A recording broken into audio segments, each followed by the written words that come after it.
लंबी carry ride के बाद वो एक मेंशन पहुंचते हैं जो ग्रेस की फ्रेंड बारबरा का है। वो एक स्वीट और स्माइली लेडी लगती है, लेकिन जैसे इंग्रिड का तारीफ कराया जाता है वो सस्पिशियस हो जाती है। वह वो दोनों ने वाकई बहुत मेहनत की है। इंग्रिड थोड़ी अपसेट हो जाती है। सच में आपको कैसा लगेगा अगर कोई जिससे आप मिले फौरन आपकी वो लाइन समझे। वो खुद को कंपोज करने के लिए एक लम्हा लेती है, फिर अदब से अपना तारुफ करवाती है और ठंडे अंदाज में बाहर बारबरा के पास से गुजर जाती है। Good for her. उन लोगों पर वक्त क्यों ज़ाया करना जो मिलने से पहले ही जज कर ले। टेंशन के बावजूद बारबरा एक प्रॉपर हॉस्टेस की तरह बर्ताव करती है और उन्हें गार्डन में चाय और केक के लिए मदु करती है।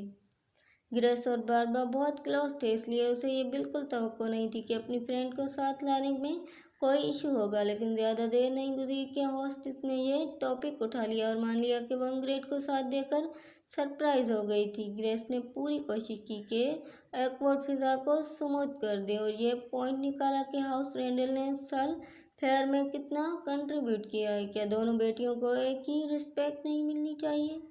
नहीं, बारबरा पूरी तरह डार्क साइड पर जा चुकी है। वो सोचती है कि कॉर्नेलिया प्रैक्टिकली एक एंजल है, जबकि उसकी बहन बस एलिमेंट हाउस होल्ड पर लीड कर रही है। उसने तो इंग्रिड लाइटरल पैरासाइट तक कह दिया। मुझे समझ नहीं आता कि इंग्रिड इतनी क्लेमली अपनी चाय कैसे सिप कर सकती है जब ये औरत उसके सामने बैठकर उसे ट्रैश टॉक कर रही है। मुझे पता है वो कॉर्नेलिया की स्पेल के ज़ेरे असर है, लेकिन दिल चाहता है उसे एक थप्पड़ मारूं। ग्रेस भी अपनी फ्रेंड के हक में गुस्सा होने लगती है। बारबरा आमतौर पर ऐसी नहीं है। वो सीधी बात पर आ जाती है और पूछती है कि आखिर मसला क्या है।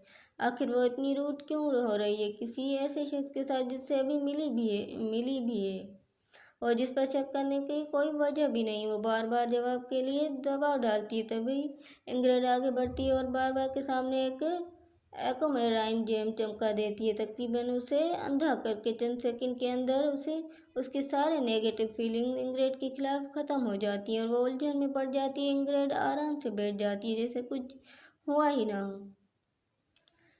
ये तो साफ जाहिर था कि बारबरा जैसे नोबल हाउस से ताल्लुक़ रखने वाले किसी शख्स को कॉर्नेलिया के प्लान का निशाना बनाया जा सकता है। इसलिए इंग्रिड को खास हैरत नहीं हुई, लेकिन ये काफ़ी बैडास बात थी कि उसे कोई ख़ास परवाह भी नहीं थी। उसके बाद वो अपनी हॉस्टेस को दिखाती है कि इंग्रिड आधी भी इतनी ऑफुल नहीं जितनी रूम मॉल में कहा जा रहा है, और फिर उससे तफसील पूछती है कि लोग असल में उसके बारे में क्या कह रहे हैं। इस सब के अलावा पैरासाइट कहने के साथ साथ ये रूमर भी फैला हुआ है कि इंग्रिड कॉर्नेलिया के आंसू लोगों को ब्लैक मार्केट में बेच रही है। वाह, ये तो कमाल है। जबकि हकीकत यह कि उसके आंसू की कोई ख़ास वर्थ ही नहीं। लेकिन यह खबर इंग्रिड के लिए नहीं थी और वो खुश हुई कि उसे इस जंग में एक छोटा सा एडवांटेज मिल गया है। वो अचानक अपनी रवानगी का ऐलान कर देती है और ग्रेस की तरफ देखकर उससे शुक्रिया की नज़र देती है कि उसे मज़ीद इन्फॉर्मेशन हासिल करने का मौका मिला। जानने से ठीक पहले वो बारबरा को सच बताती है कि उसकी बहन ने अपनी मैजिक इस्तेमाल करके उसे डिजी और परसॉट किया था। मेहमानों के जाने के बाद भी बारबरा उबाम में रहती है। जाहिर है कि अभी पॉसिबिलिटी है कि इंग्रिड बैठ गए और उसने एक्वामेराइन जेम इस्तेमाल करके उसे डिवाइस किया हो, लेकिन कोई ज़रूरत नहीं थी कि ग्रेस ये सब बर्दाश्त कर लेती जैसे किसी ने सैमन किया हो। कॉर्नेलिया खुद चंद घंटे बाद मिलने आ जाती है। वो कहती है कि उसे एक फेवर चाहिए और फ़ौरन उसकी तरफ बढ़कर उसे दीवार से लगा देती है और एक जेम स्टोन निकाल लेती है। Oh no! फिर से अपने पावर इस्तेमाल करके वो बारबरा से कहती है कि कहीं जाओ और अपनी कनेक्शन इस्तेमाल करो, शायद फिर अपनी बहन के बारे में मज़ीद हॉरिबल रूमर्स फैलाने के लिए। सच में विलियन होते हुए भी वो कितनी अनओरिजिनल है। इधर एलिमेंट मेंशन में इंग्रिड बाहर जाने के लिए निकल रही थी कि विंटर उसे दरवाजे पर रोक लेता है। ना जाने कैसे उसे पहले ही अंदाज़ा हो गया था कि वो अपनी बहन से मिलने जा रही है। यकीनन ये उसके ऑल नॉलेज पावर्स की वजह से था। इंग्रिड अब भी उसे मिलने का प्लान रखती है, फेयर के वाक़े के बाद भी, क्योंकि कॉर्नेलिया ने अपनी लेटर में उसे बुलाया था। विंटर बिल्कुल हमारी तरह ही समझ ही नहीं पा रहा था कि वह आखिर क्यों उससे मिलने में जहमत उठा रही है। मेरा मतलब है ये तो नहीं कि वह दोनों फ्रेंड बनना चाहती हैं, फिर उससे मिलने के लिए राज़ी होना का क्या पॉइंट है। विंटर को ज़्यादातर यह फिक्र है कि कॉर्नेलिया के पास कोई और चाल बाकी है, लेकिन इंग्रिड सोचती है कि वो बस इस बात पर परेशान है कि कहीं वो एलिमेंट फैमिली के लिए कोई प्रॉब्लम ना खड़ी कर दे। इसलिए वो वादा करती है कि किसी को नहीं करेगी।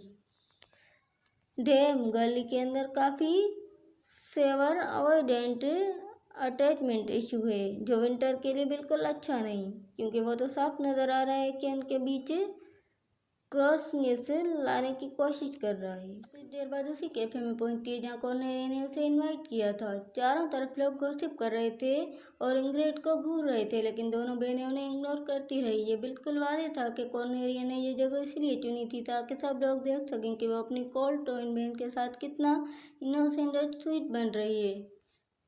वो शायद उम्मीद कर रही थी कि इंग्रिड अपना कॉम खो दे और कोई सीन बना दे। वो अपनी क्यूटी सी एक्टिंग पूरी तरह खेलती है, दावा करती है कि वो अपनी बहन के लिए फिक्रमंद थी कि कहीं उसे बुरे कामों के लिए ट्रिक न किया जा रहा हो। इंग्रिड ने अपनी रेपुटेशन बचाने की बिल्कुल कोशिश नहीं की। उसने बस कॉर्नेलिया से कहा कि फिक्र न करे और उठकर जाने लगी। नोबल्स उसकी बिहेवियर पर शॉक थे। कॉर्नेलिया फौरन उसके पीछे भागी, उसे रोक कर कहने लगी कि कम से कम हाउस रेंडल आकर देख ले, वहाँ एक स्पेशल एग्जिबिट लगा है जिसमें जनरेशन के आंसुओं से बने जवाहरात डिस्प्ले किए जा रहे हैं। इंग्रिड ने मान लिया, ज़्यादातर इसलिए कि वो कोई सीन ना बना दे। पूरा ये टेरियस अफेयर ख़त्म होने के बाद इंग्रिड रात गए अकेले घर वापस जा रही थी। वो सोच रही थी कि कॉर्नेलिया को अपनी बहन के साथ कितना फ्रेंडली एक्ट करना पड़ा, हालांकि उसके दिल में इंग्रिड के लिए इतनी नफरत है। अगर गौर किया जाए तो ये तकरीबन इम्प्रेसिव है। इंग्रिड जैसे ही मेन रोड की तरफ जाती है ताकि कोई कैरेज रोक सके, एक थग साइड से निकलकर उस पर वार करने के लिए आता है। वो बिल्कुल सही लम्हे पर पलटती है और अपने ज्ञान में से इस्तेमाल करके उस आदमी को वहीं रोक देती है और कॉर्नेलिया का स्पेल तोड़ देती है। समझ नहीं आता कि उसे कैसे पता चल गया कि कोई उस पर हमला करने वाला है। लगता है उसके पास कोई स्पाइडी सेंस है, क्योंकि वो ये भी जानती है कि कोने में एक और बंदा छुपा हुआ है। इसीलिए कॉर्नेलिया ने उसे देर तक रोक के रखा ताकि अपने फैन क्लब के साथ मिलकर एक एम्बेश ऑर्गेनाइज कर सके। ओह, वो वाकई सबसे वरिष्ठ है। इंग्रिड थोक को अपनी जंग दिखाती है, साबित करने के लिए वो जितने भी हो उन सब का मुकाबला कर सकती है। वो भागने की कोशिश करता है लेकिन वहीं रुक जाता है जब वो धमकी देती है कि उन्हें दोनों को राख में जला देगी, लेकिन वो दरअसल उन्हें हर्ट नहीं करना चाहती, बल्कि उनसे कहती है कि अपना मिशन पूरा करो और मुझे वहीं ले जाओ जहाँ तुम्हें कहा गया है। यूं वो दो ऐसे आदमियों के साथ गलियों से गुजरती है जो किडनैप करने की कोशिश कर रहे थे, जबकि दूसरी तरफ राशा कॉर्नेलिया के साथ वाइन का गिलास एंजॉय कर रहा है जैसे कोई सच्चा वेबटून विलन। उसे रिपोर्ट मिली कि इंग्रिड उनके मुकर्रर मुकाम पर पहुंच गई है, तो उसे लगता है कि सब कुछ स्वयं ली जा रहा है। कॉर्नेलिया दूसरी तरफ ये समझ ही नहीं पाती कि उन्होंने इतनी सारी स्कीम्स और प्लान्स क्यों बनाए, सीधा सीधा अपनी बहन को मार क्यों नहीं दिया। जैसा कि मैंने कहा, वो अनओरिजिनल है। राशा दूसरी तरफ सब सोच समझ कर रहा है। वो हाउस एलिमेंट को मुलवस नहीं करना चाहते, इसलिए सब से पहले उन्हें इंग्रिड के खिलाफ करना होगा। अगर वो उसे नफरत करने पर मजबूर नहीं कर सकते तो कम से कम इतना बड़ा स्कैंडल खड़ा कर दे कि उसे वापस ले जाने का जवाब बन सके। आखिरकार कॉर्नेलिया उसकी बहन है, अगर उसका अपना फैमिली इसके बारे में फैसला करे तो कोई एतराज़ नहीं करेगा। बाकी ये सारी ट्विस्टेड मिशन अब कॉर्नेलिया का हाथ में, और न जाने क्यों वो बहुत हेला कॉन्फिडेंट लग रही है। ये बिल्कुल अच्छा नहीं होने वाला। इधर विंटर अपने मामूल की रात के रूटीन में चांद है। उसे पहले ही लग रहा है कि इंग्रिड कैप्टिव बन चुकी है और वो इस मामले में इन्वॉल्व होना चाहता है। वो बस हेल्प करना चाहता है, लेकिन उसकी पहले की बातों के बाद उसे यकीन भी नहीं है कि उसे इंटरवेंस करने का हक है या नहीं। खुशकिस्मती से उसकी बहन इतनी ओवर थिंकिंग नहीं जितनी वो है। वो उसे कहती है कि अपने दिमाग से बाहर निकलो और वही करो जो तुम करना चाहते हो। और साफ जाहिर है कि वो अपनी गर्ल को बचाने के लिए बीच में पड़ना चाहता है। ग्रेस का शुक्रिया अदा करना बनता है, लेकिन अगर आप ये सोच रहे हैं कि इंग्रिड को किसी वेयर हाउस में बांध कर रखा गया है तो आप गलत हैं। किसी वजह से उसे एक थिएटर ले जाया गया है जहाँ एक मस्करेड ऑक्शन चल रही है। उसे अंदाज़ा होता है कि एक ब्लैक मार्केट ऑक्शन है जहाँ सोसाइटी के अमीर और नोबल लोग इलीगल चीज़ें खरीद और बेच रहे हैं। ये सब कॉर्नेलिया के झूठों को सपोर्ट करता है। उसने ये रूमर फैला रखा था कि इंग्रिड अपनी फैमिली जिन ब्लैक मार्केट में बेच रही है, इसलिए इंग्रिड अब ये एक्सपेक्ट कर रही है कि वो जल्द ही बाहर ला जाएंगे। थिएटर में इंग्रिड की मौजूदगी का मकसद ये था कि वो अफवाहों को क्रेडिबिलिटी दे। अभी तक इंग्रिड प्ले अलोंग कर रही थी और प्लान के मुताबिक कॉर्नेलिया भी खुद थिएटर की तरफ आ रही थी, शायद कोई बड़ा सीन बनाने और अपनी बहन को उसके गुनाहों पर कैंडेमेंट करने के इरादे से। क्या सिर्फ मुझे ऐसा लगता है या ये सब कुछ दाशा के लिए बहुत प्रेडिकेटेबल है? मतलब ये तो कॉर्नेलिया का ड्रीम है, तो वो उसे हार्डली क्वेश्चन करेगी।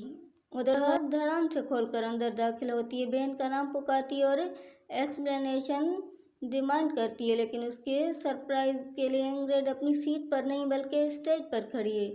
सबकी अटेंशन कॉर्नेलिया की तरफ मुड़ती है और रैंडल की ज्वेल को डस्ट में बदल देती है। मुझे नहीं पता उसका अगला प्लान क्या है, लेकिन कॉर्नेलिया का शॉक्ड एक्सप्रेशन देखना ही टोटली वर्थ इट था।